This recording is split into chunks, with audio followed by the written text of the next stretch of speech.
Assalamualaikum warahmatullahi wabarakatuh. Hari ini saya nak buat ulasan perlawanan di antara Sarawak United menentang pasukan Terengganu FC.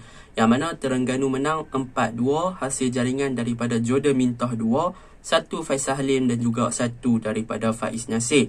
Manakala gol daripada Sarawak United dijaringkan oleh Ucik Akbar dan juga dijaringkan oleh Sandro Da Silva. Okey, tanpa membuang masa, kita masuk ke dalam ulasan perlawanan. Saya akan mulakan dengan pasukan Terengganu. Apakah kekuatan dan juga apa yang saya suka tentang pasukan Terengganu pada perlawanan ini? Yang pertama adalah gandingan di bahagian tengah, iaitu Habib Harun, Deci Marcel dan juga Zul Ashraf. Yang mana ketiga-tiga player ni menunjukkan satu trio midfield yang menarik lah. Walaupun tidak menggunakan pemain import di bahagian tengah, tetapi menurunkan Zul Ashraf, beliau masih lagi menunjukkan satu prestasi yang agak cemerlang. Tetapi apa yang boleh saya sampaikan di sini, di bahagian tengah memang Deci dan juga Habib yang berjaya untuk kawal bahagian tengah Terengganu dengan sangat baik, dan mereka berjaya untuk build up dan juga merancang pergerakan-pergerakan yang menarik di bahagian tengah hasil daripada mereka berdua. Manakala untuk Zul Ashraf, beliau lebih berperanan sebagai pemain nombor 10, iaitu attacking midfielder. Dan peranan beliau juga amat penting pada perlawanan ni, yang mana beliau seringkali menjadi pemain yang akan menjadi orang yang untuk switch play, iaitu bermaksud menukar gerakan serangan pasukan Terengganu, sama ada melakukan short passing ataupun melakukan long ball passing ke bahagian hadapan. Maka itu peranan yang diberikan oleh Nafuzi kepada Zul Ashraf pada perlawanan ini, yang mana kita boleh tengok gerakan-gerakan yang dilakukan bersama dengan Zul Ashraf adalah lebih kepada setup dan juga menjadi orang yang link up ataupun orang yang menjadi penyambung di bahagian tengah dengan bahagian kanan ataupun bahagian kiri, ataupun yang menjadi penghubung dengan Jordan Mintah. Manakala untuk bahagian build up akan dilakukan oleh Deci dan juga Habib Harun di bahagian tengah. Bahkan Deci dan juga Habib Harun juga memang sangat cover semua area, yang mana kalau pada perlawanan ni Habib dia akan cover di bahagian tengah untuk menyerang dan juga bertahan, manakala Deci dia akan cover di bahagian tengah middle area dan juga wide area, iaitu di bahagian kiri sekiranya Faisal Halim masuk ke bahagian tengah. Itu yang menariklah tentang trio midfield pasukan Terengganu pada perlawanan ini. Yang kedua, apakah kekuatan dan juga yang saya suka tentang pasukan Terengganu pada perlawanan ini adalah mengenai Jordan Mintah, yang mana ini adalah video pertama saya yang puji Jordan Mintah, yang mana pada perlawanan ini Jordan Mintah bermain dengan sangat-sangat baik, yang mana combination play beliau dengan bahagian kanan dan juga bahagian kiri serta bahagian tengah Terengganu menunjukkan yang beliau boleh untuk link up ataupun menyambung dengan bahagian kanan, bahagian kiri dengan bahagian tengah Terengganu dengan sangat-sangat baik sebagai seorang striker. Kita tahu yang Jordan Mintah ni tiada kelebihan daripada segi dribbling, kelajuan dan sebagainya. Maka beliau bermain dengan simple dan beliau berjaya menutup kelemahan-kelemahan yang beliau ada, yang mana beliau tak boleh nak gelecek, beliau tak boleh nak menggunakan kelajuan dan sebagainya. Beliau hanya menjadi link up beliau dengan bahagian kanan dan juga bahagian kiri Terengganu serta bahagian tengah dia adalah sangat-sangat baik pada perlawanan semalam. Memang boleh bagi pujian kepada Jordan Mintah. Combination play, persefahaman, chemistry daripada pembacaan gerakan pemain-pemain sendiri memang mantap lah untuk Jordan Mintah, dan berjaya untuk menjaringkan 2 gol. Bahkan 2 minit pun dah skor 1 gol. Itu buktilah Jordan Mintah bermain dengan simple play tetapi mempunyai persefahaman dan juga link up yang baik dengan pemain-pemain Terengganu yang ada dalam padang. Itu yang kedua. Yang ketiga yang saya suka tentang pasukan Terengganu adalah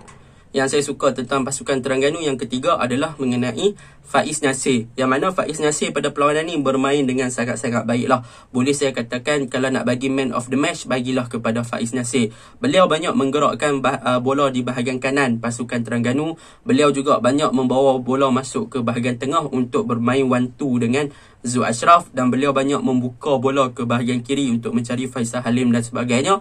Memang boleh dikatakan Faiz Nasir one of the best player yang ada dalam padang pada perlawanan semalam. Bagaimana beliau dominate di bahagian tengah dan juga bagaimana beliau boleh bermain dengan sangat baik di bahagian kanan, di samping dibantu oleh Azharul untuk melakukan overlapping dan sebagainya. Itu yang boleh saya katakan untuk yang ketiga. Manakala untuk yang keempat, saya suka tentang corak permainan yang dilakukan oleh Faisal Halim, yang mana semalam Faisal Halim bukan hanya bermain untuk berpaksikan di bahagian kiri, sebaliknya Faisal Halim juga bermain dengan untuk masuk ke bahagian tengah dan membantu bahagian tengah menyerang pasukan Sarawak United, yang mana kita boleh lihat apabila Faisal Halim dia lebih kepada ataupun masuk lebih kepada bahagian midfield, maka Deci Marcel yang akan cover tempat Faisal Halim di bahagian kiri seperti awal yang saya cakap tadilah. Jadi ini membuktikan yang Faisal Halim dan juga pemain-pemain Terengganu yang lain mempunyai off ball movement dan juga pergerakan dalam padang tu sentiasa berlaku. And disebabkan itulah Terengganu punya passing, mereka punya passing tu, accurate mereka tu tinggi, yang mana mereka passing dengan tepat, mereka boleh ada option yang banyak untuk passing kepada sesiapa, sebab pergerakan pemain-pemain Terengganu dalam satu padang tu memang sentiasa bergerak. Jadi bila Deci dapat bola, Deci boleh passing kat Mintah, ataupun passing kat Habib, ataupun passing kat Faiz, ataupun passing kat Faisal. Faisal dapat bola, dia boleh passing kat Kawani dan sebagainya, disebabkan pergerakan pemain Terengganu yang sering bergerak dalam padang dan mereka sering bertukar rotation position lah, yang mana mereka sering bertukar posisi antara satu sama lain. Itu yang saya suka tentang pasukan Terengganu. Dan seterusnya, apa yang boleh saya cakap tentang pasukan Terengganu pada perlawanan ni? Yang terakhir lah, apa yang saya suka adalah corak permainan Arif Fazilah.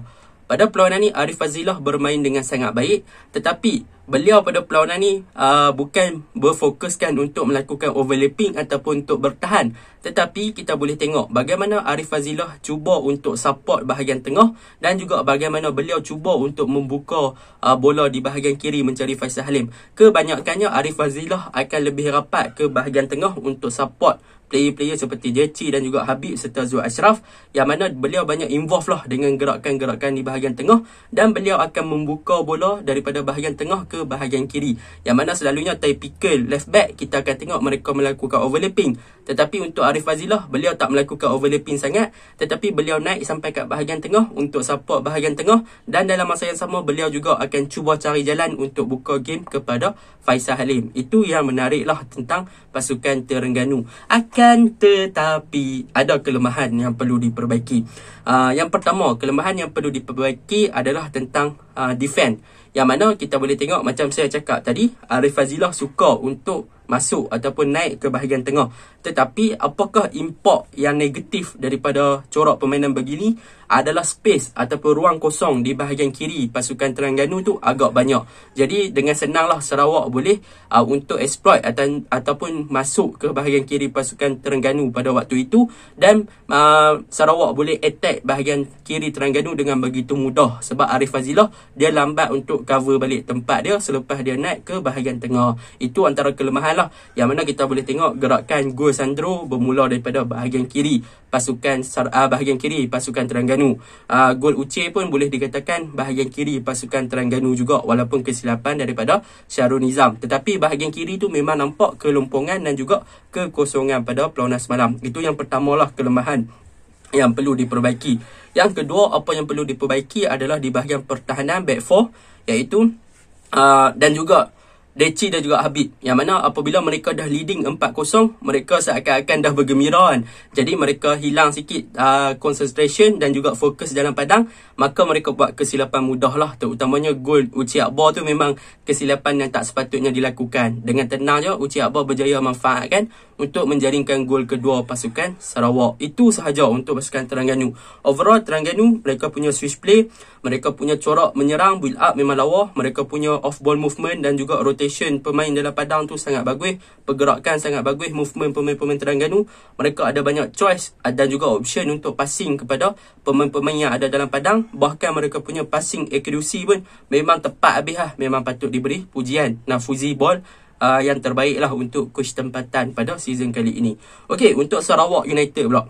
Sarawak United, apa yang boleh saya cakap pada perlawanan ni? Yang pertama, mereka terlalu membiarkan pemain-pemain Terengganu untuk melakukan passing dan juga melakukan pergerakan. Mereka, pemain-pemain Sarawak, mereka tak melakukan pressing, mereka tak pressure pemain-pemain Terengganu, dan mereka hanya membiarkan ataupun ball watching, menunggu saat yang tepat untuk mereka rampas balik bola. Itu satu kesilapan lah, sebab Terengganu banyak melakukan pergerakan. Jadi bila Sarawak menunggu dan ball watching sahaja untuk menunggu Terengganu buat kesilapan, maka benda tersebut Sarawak memang susah untuk absorb ataupun menyerap tekanan ataupun strategi menyerang pasukan Terengganu dengan baik lah. Itu yang pertama yang boleh saya katakan. Yang kedua, apa yang boleh saya katakan, mereka seakan-akan mereka punya wingback tak berfungsi dengan baik pada perlawanan ni, yang mana wingback pasukan Sarawak iaitu Tommy Mawat, Badar dan sebagainya gagal untuk melakukan track back dan juga membantu bahagian pertahanan dengan sangat-sangat baik lah. Itu sebab kita boleh tengok Terengganu boleh kuasai bahagian kanan pada awal game tu dengan sangat-sangat cemerlang. Sebab apa? Sebab Tommy Mawat gagal untuk turun dan support Kaijun pada perlawanan semalam. Memang nampak sangat-sangat ketara lah kelemahan pasukan Sarawak. Yang ketiga, untuk bahagian defensive midfielder Zahril Azri, beliau semalam bermain dengan baik, tetapi untuk awal game beliau gagal untuk menyerap tekanan-tekanan yang diberikan dan juga build up yang dilakukan oleh pemain-pemain Terengganu. Maka beliau tak boleh nak kontrol bahagian tengah dengan sangat-sangat baik lah, dan beliau juga jarang di backup oleh bahagian pemain-pemain tengah yang lain, dan beliau boleh dikatakan agak berkesorangan apabila Terengganu menyerang. Itu antara punca lah untuk pasukan Sarawak kalah. Dan yang terakhir, kelemahan pasukan Sarawak adalah di bahagian attacking lah, yang mana mereka seakan-akan tak ada link up antara bahagian tengah dan juga bahagian serangan. Iaitu apabila bola dapat kat Sandru, maka Sandru, Nusharul dan juga Uci Akbar yang akan buat gerakan. Tetapi player-player yang bermain di wing seperti SV Not, seperti Tommy Mawat, mereka gagal untuk membuka larian-larian yang lebih berbahaya untuk mereka melakukan penetration di bahagian sayap ataupun bahagian final third pasukan Terengganu. Itu yang menjadi punca kepada kekalahan pasukan Sarawak pada perlawanan semalam. Akan tetapi pujian boleh diberikan apabila masuk second half, Sarawak mula untuk tingkatkan tempo. Mereka bermain dengan sangat baik. Mereka mampu untuk link up dengan sangat baik di antara bahagian serangan dan juga bahagian tengah, dan benda tu berjaya untuk membuahkan hasil apabila mereka berjaya menjaringkan 2 gol. Itu sahaja ulasan saya. Assalamualaikum warahmatullahi wabarakatuh.